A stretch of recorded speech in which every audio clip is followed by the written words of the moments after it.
Merci beaucoup. Alors, je vais essayer de partager mon écran. Alors, voilà. Et puis, on va faire ça. Voilà. Non, ça me fait très plaisir. Vous voyez mon écran là? Oui, c'est parfait. Oui, Oui, ça me fait très plaisir d'être là. Salut Christophe. Salut Docteur Deharo. Bonjour Aïcha. Finalement, je vous vois. Euh, et euh, et c'est la grande union du Maroc et de la Tunisie, hein, parce que moi, c'est la Tunisie. Euh, donc, ça peut couper un petit peu parce que j'ai l'impression que mon Internet est instable. Si vous voyez que c'est coupé, vous me le dites, hein. Alors, le sujet qui m'a été donné, c'est l'histoire naturelle du prolapsus valvulaire mitral. Et il y a beaucoup de confusion autour de ce terme, parce que les chirurgiens appellent prolapsus mitral ce qu'on voit là, c'est-à-dire une valve flottante avec le bout de la valve qui est dans l'oreillette gauche. Mais nous appelons, les cardiologues appellent prolapsus mitral toutes les formes de prolapsus mitral, que ce soit bivalvulaire ou que ce soit une valve flail. Tout est inclus dans, dans ce terme de prolapsus mitral. Nous avons aussi appelé ça prolapsus mitral, c'est-à-dire avec une vue en 4 chambres et des valves qui dépassent le plan de l'anneau. Mais nous avons appris que l'anneau a une forme de selle de cheval et que la vue en 4 chambres donne un faux aspect de prolapsus mitral et qu'il faut voir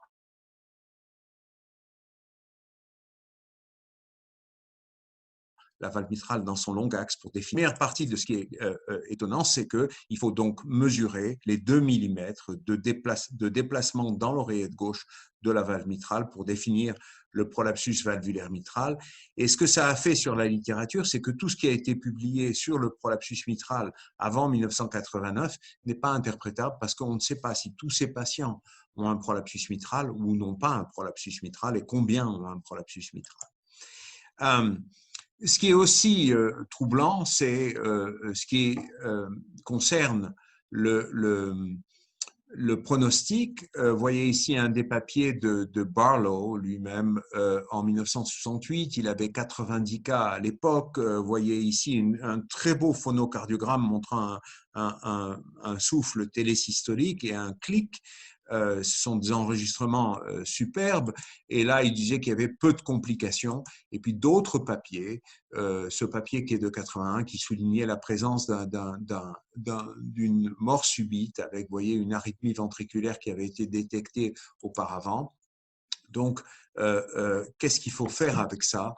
Parce qu'il y a des données discordantes sur ce qui arrive aux patients qui ont un prolapsus mitral et ce qui concerne leur histoire naturelle. Donc, avant qu'on revoie les critères, la fréquence, la prévalence du prolapsus mitral a été estimée entre 5 et 17%. Après la revue des critères, c'est autour de 2,4%. Ça dépend un petit peu de la population parce que le prolapsus mitral augmente avec l'âge. C'est une maladie dégénérative et ça dépend de la population, bien sûr, qu'on va examiner, mais il est estimé que dans la population générale d'adultes, la prévalence est de 2,4% de la population, qui est une prévalence très élevée et qui fait que c'est très important de définir l'histoire naturelle du prolapsus mitral parce que le prolapsus mitral est fréquent et qu'il non seulement il est fréquent, mais il cause souvent une insuffisance mitrale. Ça, c'est un papier sur les causes et mécanismes de l'insuffisance mitrale isolée dans la communauté. Vous voyez que c'est le plus souvent fonctionnel, mais dans les 32% d'insuffisance mitrale organique, la plus grande partie est dégénérative avec un prolapsus valvulaire mitral. Donc, ça cause l'insuffisance mitrale et il faut connaître l'histoire naturelle et les déterminants de l'histoire naturelle. Alors, qu'est-ce qu'on connaît du pronostic du prolapsus mitral? Il y a très peu d'études qui sont réellement dans la population et il y a seulement cette étude qui était dans l'étude de Framingham. Vous savez que quand on parle de Framingham aux États-Unis, c'est comme si on parlait d'une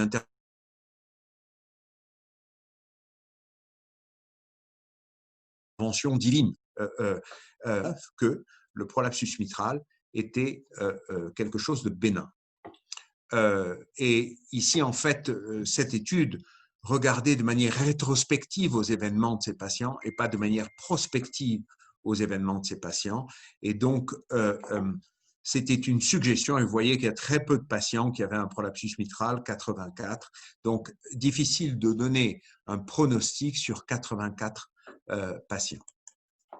Donc, est-ce que c'est réellement uniformément bénin, comme ça avait été conclu dans cette étude qui était publiée dans le New England Journal of Medicine? On ne sait pas. Alors, à la suite de ça, on a regardé dans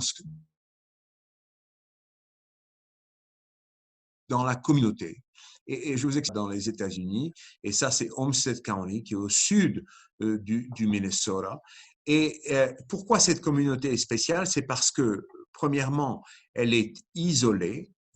Donc, les patients vont très rarement en dehors de la communauté chercher des soins médicaux et tous les participants médicaux ont un lien entre eux, c'est-à-dire que nous pouvons collecter tous les cas des maladies arrivant dans ce comté de Olmsted County. Alors, si vous faites une étude et que vous voulez avoir la population, il faudrait faire une évaluation à 6 millions de personnes. Donc, comme fait Framingham, on prend un sample, une partie de la population représentative, et on leur fait un écho. Mais ça, c'est coûteux, c'est difficile à faire. Et par contre, ce qu'on peut faire, c'est regarder les gens qui sont diagnostiqués dans une zone géographique précise, tous les patients diagnostiqués dans une zone, et ça, c'est une étude de communauté. Et la différence entre les deux, c'est que ces patients sont diagnostiqués. Un désavantage, c'est qu'on n'a pas les patients asymptomatiques ou non diagnostiqués. Un avantage, c'est qu'on a un beaucoup plus grand nombre de patients diagnostiqués dans une zone géographique. Et puis, ce qu'on connaît tous, c'est quand les patients sont envoyés dans un centre tertiaire pour un diagnostic, et ça, c'est très sélectionné, et il peut y avoir ce qu'on appelle un bias sur l'arrivée de ces patients. Et donc, on va se concentrer sur l'étude de la communauté. Et c'est un papier qu'a publié Jean-François Averinos quand il était avec nous aux États-Unis, donc en 2002, sur l'histoire naturelle du prolapsus mitral asymptomatique dans la communauté. Et le premier résultat est qu'il y a une certaine mortalité. À 10 ans après le diagnostic de prolapsus mitral dans la communauté, 19% des patients sont morts, 9% avec une cause cardiaque et 30% ont eu un événement morbide cardiovasculaire. Donc, c'est déjà notable. Quand on avait regardé les facteurs pronostiques, il y avait des facteurs pronostiques de mortalité et des facteurs pronostiques de morbidité. La mortalité, c'était seulement une fraction d'éjection réduite ou une insuffisance mitrale égale ou supérieure à modérée. Là, les facteurs de morbidité, c'était un âge jeune, très jeune, mais avançant, la fibrillation auriculaire, un tout petit peu d'insuffisance mitrale, une valve flottante et une dilatation de l'oreillette gauche.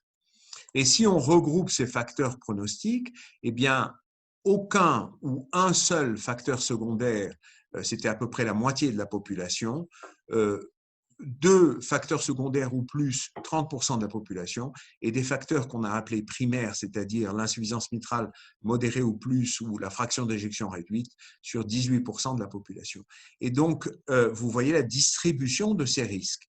Et quand on regarde ce qui s'est passé pour ces patients, vous voyez que la survie, il y a un peu de mortalité, bien entendu, chez tout le monde, parce que personne ne vit éternellement.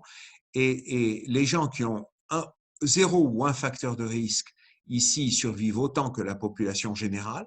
Aucune différence avec la survie attendue, expected. Il y a beaucoup plus de mortalité chez les gens qui ont plus de facteurs de risque, mais il n'y a pas de différence. Comme ils sont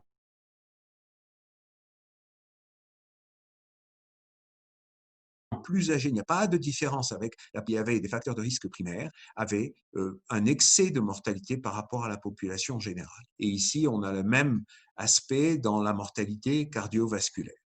Il y a aussi plus de morbidité. Si vous avez des facteurs primaires, vous avez très fréquemment une morbidité cardiovasculaire et il y a une distribution de cette morbidité cardiovasculaire.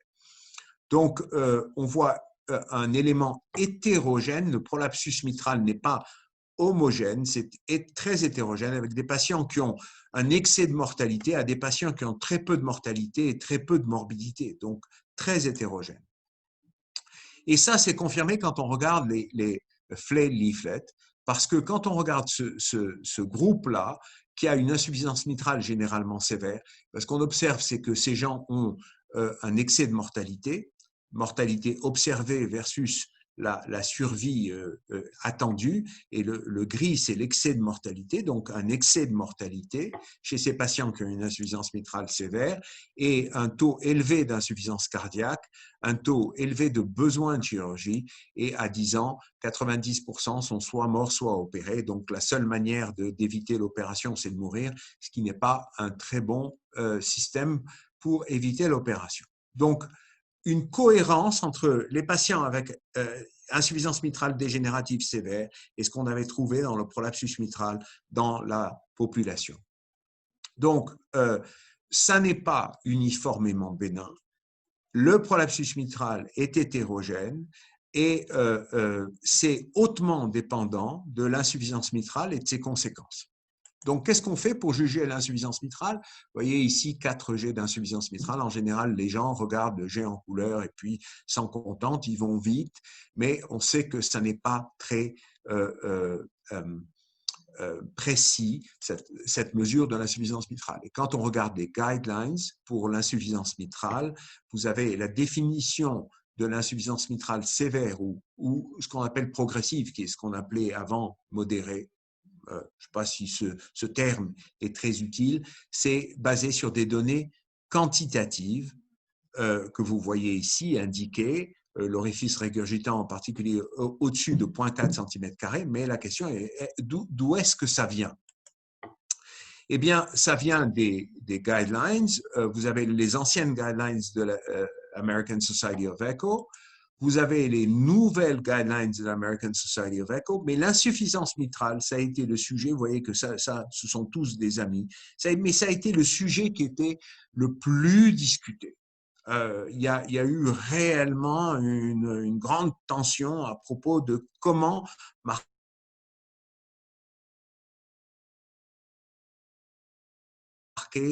comment grader la photo du comité. Là, les gens étaient à ne pas s'entendre vraiment. Enfin, ce n'est pas exactement ce comité-là, mais c'était presque comme ça. Et donc, voilà les guidelines avec des choses qui sont un peu curieuses. C'est-à-dire que vous avez des critères d'insuffisance mitrale mild et sévère, mais ça n'a pas été réellement validé, ces critères, mais c'est raisonnable, mais ça n'a pas vraiment été validé. Et puis, on dit au milieu, quand on ne sait pas vraiment, on fait la quantification. Et là-dessus, c'est là où je ne suis pas vraiment d'accord, parce que je pense qu'on doit faire la quantification de manière très fréquente et très poussée, beaucoup plus que seulement dans les cas où on ne sait pas. Il faut le faire de manière régulière parce qu'on ne fait bien que ce qu'on fait fréquemment et donc il faut conduire la quantification. Et si vous avez un exemple de PISA qui est fait dans un G excentrique, il ne faut pas se plaindre que le G est excentrique. On peut quantifier l'insuffisance mitrale dans les G excentriques, c'est tout à fait faisable. On calcule l'orifice régurgitant comme le rapport du flux calculé par PISA divisé par la vélocité. Vous savez tout ça. Voilà un exemple. La PISA ici, la vélocité mesurée par le Doppler continu. Et on a l'orifice régurgitant comme le rapport de flux divisé par la vélocité. Ici, 0,53 cm², ce qui est donc sévère. Et donc, on avait publié dans le New England Journal of Medicine l'outcome des cas qu'on avait collectés de manière prospective. Et vous voyez que les mesures que nous avons faites à baseline, au diagnostic, sont hautement prédictives de la survie sous traitement médical, avec en particulier pour ceux qui ont un orifice de plus de 0,4 cm², un excès de mortalité comparé à la population générale sous traitement médical. Et donc, ça a été la base de cette marque de 0,4 cm² pour l'orifice régurgitant sévère. Et ça a été mis dans les guidelines et vous voyez que les mots qu'on choisit pour décrire l'insuffisance mitrale, l'ancien grade angiographique et les mesures quantitatives, c'est la même chose. Quand on dit sévère, c'est grade 4, grade 4 et plus de 60 millilitres de volume régurgité, plus de 0,4 cm² d'orifice régurgité. Et quand on fait une opération à ces patients qui ont plus de 0,4 cm² d'orifice régurgité, le risque en excès chez ces patients disparaît avec la réparation chirurgicale. Mais il faut bien noter ces patients qui ont une insuffisance mitrale partielle, vous voyez, une insuffisance mitrale mésotélésystolique. Et quand on a ce genre d'apparence, il faut faire très attention parce que ces patients ont un risque beaucoup plus faible que les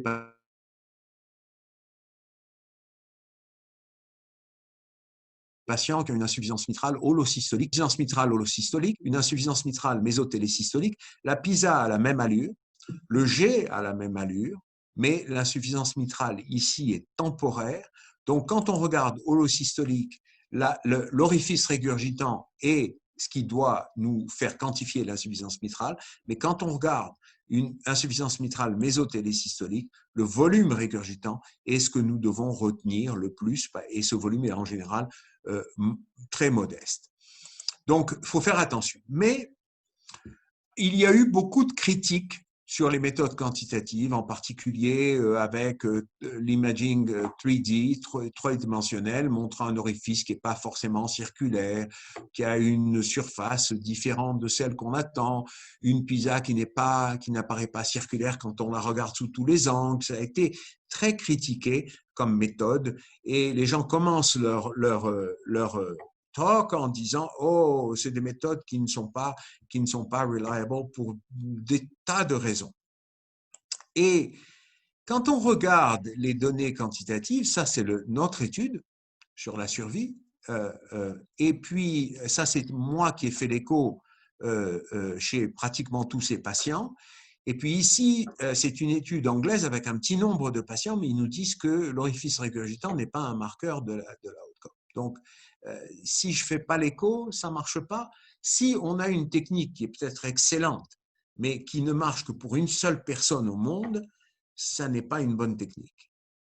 Donc, ce qu'il faut faire à ce point-là, c'est qu'il faut regarder la pratique clinique totale, pas seulement ma pratique clinique, et regarder si, dans une pratique clinique totale qui inclut plus de 100 techniciens, plus de 30 cardiologues qui vont faire cette imagerie, on voit un lien pronostic, alors ça veut dire que la méthode est utilisable en pratique de routine. Et c'est ce qu'on a fait avec Clémence Antoine quand elle était à Mayo. On a regardé une population de départ de plus de 6000 patients avec un prolapsus mitral qui avaient des données cliniques définies. Et là-dessus, 4000 était la cohorte quantitative et un peu plus de 2000 était la cohorte non quantitative où l'insuffisance mitrale n'avait pas été quantifiée. Et quand on regarde la cohorte quantitative, eh bien vous voyez que mesurer en pratique de routine, avec tous les défauts que ça peut avoir, ce qu'on mesure par écho est hautement prédictif de la survie après le diagnostic de prolapsus mitral, sans ou avec insuffisance mitrale, pas d'insuffisance mitrale, mild, moderate, severe, et ça, c'est hautement prédictif et ça a un coefficient pronostic très élevé. Donc ça, c'est la survie. Donc on montre que dans la pratique clinique, c'est applicable. Ce qui est intéressant, c'est de faire ce qu'on appelle une spline curve. C'est Christophe qui m'a montré comment utiliser les spline curves. Mais les spline curves, ici, elle est intéressante parce que c'est la comparaison à la survie dans la population générale. Et vous voyez qu'on confirme notre étude dans le prolapsus mitral parce que quand vous avez pas d'insuffisance mitrale ou peu d'insuffisance mitrale jusqu'à un orifice de 0,2 cm², il n'y a pas d'excès de mortalité. Ces gens vivent autant que la population générale. Et puis après, il y a un excès de mortalité par rapport à la population générale qui apparaît, qui augmente, qui augmente, qui augmente et qui continue d'augmenter. Et cette augmentation continue du risque que les patients ont fait que quand vous décrivez une insuffisance mitrale dans un rapport d'écho avec un prolapsus mitral avec insuffisance mitrale, par exemple, modérée, et il ne suffit pas de dire modéré, est-ce que c'est 0,25 ou est-ce que c'est 0,35? Parce que la mortalité que ce patient va avoir avec 0,25 ou 0,35 d'orifice régurgitant ne va pas être la même. Si c'est sévère, est-ce que c'est 0,40 ou est-ce que c'est 0,80? Parce que la mortalité que ces patients vont avoir avec ces deux différents chiffres va être complètement différente. Donc, il faut avoir non seulement le grade de l'insuffisance mitrale, mais le chiffre de l'orifice régurgitant pour que le clinicien puisse poser son indication complètement. Donc, on confirme cette donnée du lien entre l'insuffisance mitrale et la mortalité dans le prolapsus mitral. Donc, la quantification par l'écho, on peut le faire en pratique de routine et c'est hautement prédictif de la survie du prolapsus mitral et de l'insuffisance mitrale dégénérative. Ça ajoute au grade et ça définit cette insuffisance mitrale modérée dont on a l'impression que c'est rien, mais ils ont déjà un excès de mortalité et probablement, si nous avons des méthodes très sûres, avec très faible risque de traitement, peut-être qu'on va commencer à traiter des patients avec insuffisance mitrale modérée maintenant que nous avons appris ça. Donc, comment est-ce qu'on va manager le prolapsus mitral avec une insuffisance mitrale significative? Eh bien, vous savez très bien que le traitement, c'est la réparation mitrale avec la résection ici c'est une flail leaflet, la résection triangulaire qui est faite. On fait moins de résection quadrangulaire, on respecte un peu plus la valve et on fait une annuloplastie pour soutenir cet anneau mitral et c'est très important. Donc, mais cette prédominance de la réparation mitrale, est-ce que c'est toujours vrai dans une époque où le risque opératoire est beaucoup plus faible, où on a une meilleure préservation de l'appareil sous-valvulaire et on a des meilleures bioprothèses? Et ça, c'est une bonne question. Et ça a été adressé par le groupe de Jean-Louis Van Overskel avec le MIDA Registry. Et ce qu'il a montré dans cette étude qui était très large et dont nous étions partis, c'est que l'insuffisance mitrale, la réparation mitrale de l'insuffisance mitrale dégénérative est toujours meilleure que le remplacement valvulaire, même si on match les cohortes, même si on fait un matching très avancé, la réparation est toujours meilleure. Et c'est non seulement meilleur, mais c'est meilleur à tous les âges, les gens jeunes, les gens encore jeunes, mais moins jeunes, et les gens plus âgés. C'est toujours meilleur de faire une réparation mitrale. Donc, il ne faut pas nier une réparation mitrale pour une raison d'âge. C'est ça qu'il faut faire et nous devons trouver un chirurgien qui est capable de faire ça. Mais attention, si on laisse une insuffisance mitrale résiduelle, les choses ne vont pas aller bien, ou si l'insuffisance mitrale revient parce que la réparation n'est pas excellente et c'est associé avec une mortalité qui est significative. Et donc, non seulement la réparation doit être faite, mais elle doit être parfaite pour que les patients soient traités correctement. Donc, quand on regarde les guidelines, vous voyez qu'ils vous mettent les indications vert, orange, jaune, comme un feu rouge. Alors, vert, on passe, orange, on hésite, et puis on ne sait pas si on va faire la classe 3 ici qui aurait été en rouge. Donc, la question qui est importante, c'est de dire ces classes d'indications qu'on vous met dans les recommandations, est-ce que c'est meilleur pour ce qui arrive aux patients? Est-ce que faire une opération avec une indication de classe 1, c'est un feu vert pour un devenir meilleur des patients? Et c'est ce qu'on a regardé dans la série de Mayo, où on a regardé les patients qui avaient été opérés en classe avec une indication de classe 1, symptômes, low ejection fraction, et le télésystolique, le diamètre télésystolique au-dessus ou égal à 40, classe 2, fibrillation auriculaire ou hypertension pulmonaire, et classe 2, early surgery, c'est-à-dire que la patient est réparable, n'a aucun de ces complications et a un low risque. Et quand on fait ça, on se rend compte qu'en fait, la classe 1 est là, c'est-à-dire que ce qui nous est vendu comme étant la meilleure indication opératoire est en fait le devenir le plus terrible avec la mortalité la plus élevée. Fibrillation auriculaire et hypertension pulmonaire, c'est un petit peu mieux, mais pas beaucoup mieux. Et le meilleur outcome, c'est pour des gens qui sont opérés sans symptômes, sans aucune complication, et parce qu'on peut réparer leur valve. Et donc, c'est ça qu'il faut faire. Et la question de la fibrillation auriculaire, elle est marquée comme une classe 2. Oh, il faut hésiter à la faire. Est-ce que vraiment il faut le faire? C'est pas obligatoire. Et en fait, ça manquait de données dessus. Et là, je vais vous montrer un papier qui a été publié par le groupe MIDA. Le premier auteur était Francesco Grigioni, où la fibrillation auriculaire paroxysmale ou permanente est un facteur terrible de mortalité après le diagnostic de prolapsus mitral avec insuffisance mitrale dégénérative. Et ici, c'est une étude de Landmark où on voit ce que le patient a eu comme traitement pendant les 6 premiers mois et on regarde l'outcome dépendant de rythme sinusal, fibrillation auriculaire paroxystique ou persistante. Vous voyez que, bien entendu, à chaque fois qu'on attend sous traitement médical, ça va de moins en moins bien. Et quand on traite chirurgicalement, on est beaucoup mieux que sous traitement médical, en particulier pour la fibrillation auriculaire paroxystique et permanente.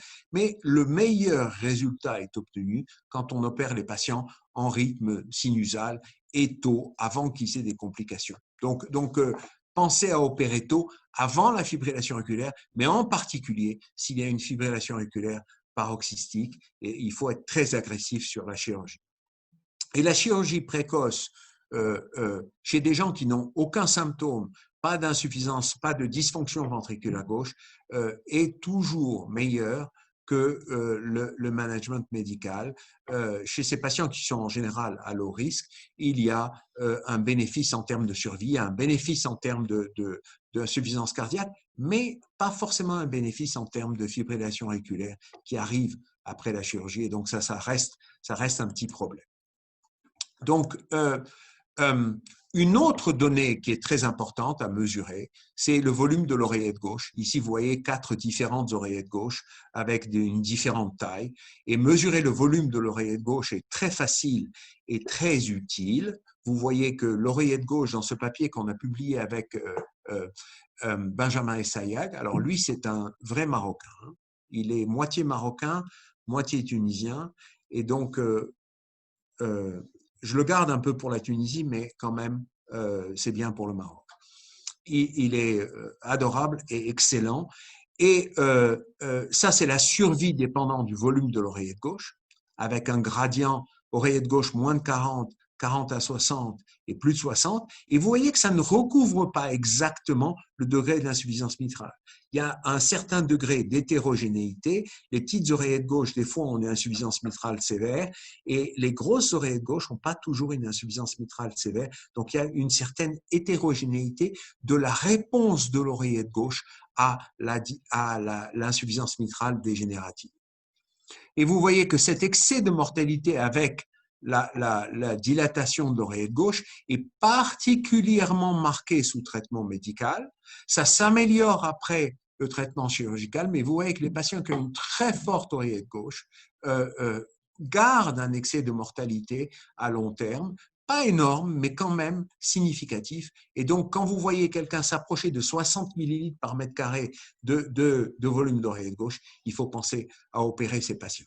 Donc, le prolapsus mitral avec insuffisance mitrale dégénérative, quantifier l'insuffisance mitrale, quantifier les conséquences, trouver un chirurgien qui soit reliable, ça c'est peut-être le problème, hein, et qui répare les valves correctement, et à ce moment-là, envoyer les patients pour une réparation précoce, parce que dans ces conditions-là, on peut restaurer l'espérance de vie.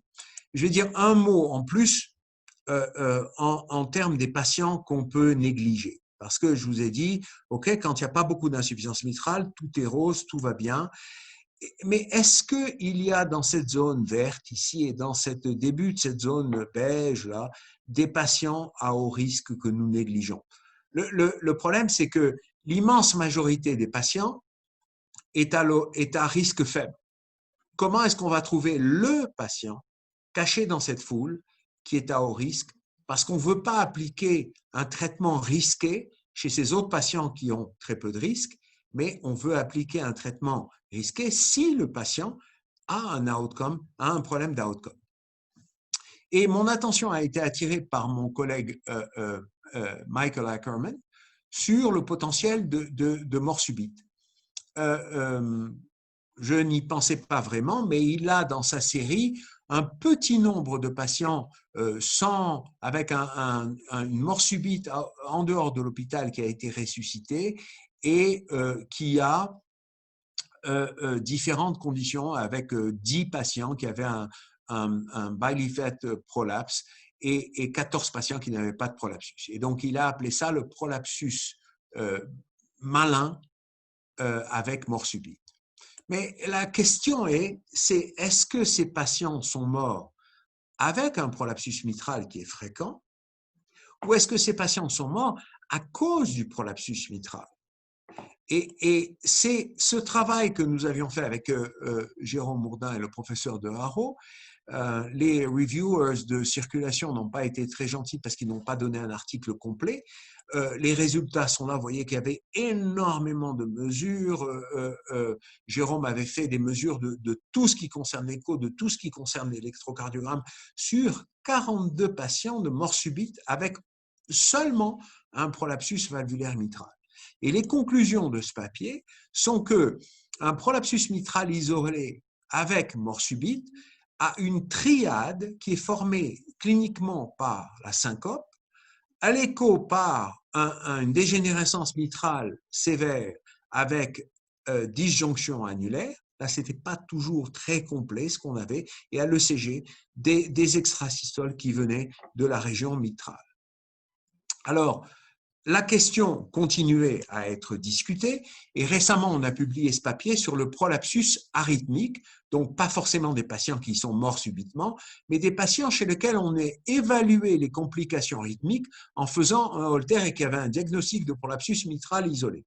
Donc, vous voyez qu'on a éliminé les arythmiques, les cardiopathies arythmiques, les gens pour lesquels on ne pouvait pas regarder la valve mitrale et qu'on avait 595 patients et vous voyez la distribution. La moitié avait, plus de la moitié avait pas d'arythmie significative et puis un peu avait une arythmie limitée. Un nombre notable avait des tachycardies ventriculaires d'au moins 3 battements entre 120 et moins de 180 bits. Et puis, ce qu'on a appelé sévère, des patients qui avaient une tachycardie ventriculaire de plus de 180 bits par minute, au moins 3 battements sur le Holter. Donc, la définition d'une tachycardie ventriculaire non soutenue sur le Holter. Et ce qui arrive à ces patients, il y a deux choses. Premièrement, la triade est retrouvée avec la dégénérescence mitrale myxoïde sévère comportant des valves redondantes et une disjonction annulaire qui est un très fort prédicteur d'arythmie sévère en univarié ou en multivarié. Et puis, l'électrocardiogramme inversé, des ondes T inversées dans le territoire inférieur. Et quand on regarde l'outcome, long terme, vous voyez qu'au travers du temps, il y a cette accumulation de mortalité ou de mortalité avec ablation de VT ou défibrillateur over time chez les patients qui ont une arythmie sévère. Donc, réellement, le prolapsus arythmique existe parce qu'il a un phénotype défini, donc on peut attacher le prolapsus mitral à ces arythmies, c'est causé par le prolapsus mitral parce qu'il y a ce phénotype défini, ça n'est pas un innocent bystander, comme on dit en anglais, c'est causé par le prolapsus mitral. Et vous voyez ici, mais qu'est-ce que c'est que cette disjonction annulaire? Vous voyez des exemples ici avec un prolapsus mitral sans disjonction annulaire ici. Vous voyez que la petite valve est toujours attachée au muscle de la paroi postérieure. Ici, une disjonction annulaire débutante avec un petit détachement. Vous voyez, l'anneau glisse sur le mur inférieur. Ici, c'est un peu plus, c'est séparé en systole entre la valve postérieure et le muscle de la paroi postérieure. Et ici, vous voyez très bien la séparation avec l'anneau qui glisse en systole et qui se sépare du muscle qui protrude dans la cavité ventriculaire. Et quand on arrête l'image en télésystole, vous voyez la séparation de l'anneau. La valve est attachée à l'anneau, la valve postérieure, qui est attachée à l'oreillette, mais est en grande partie détachée du muscle ventriculaire avec ce qu'on appelle la disjonction annulaire mitrale, qui est la séparation de l'anneau du muscle ventriculaire. Les racines de l'anneau mitral ne sont plus implantées dans le muscle ventriculaire et sont séparées.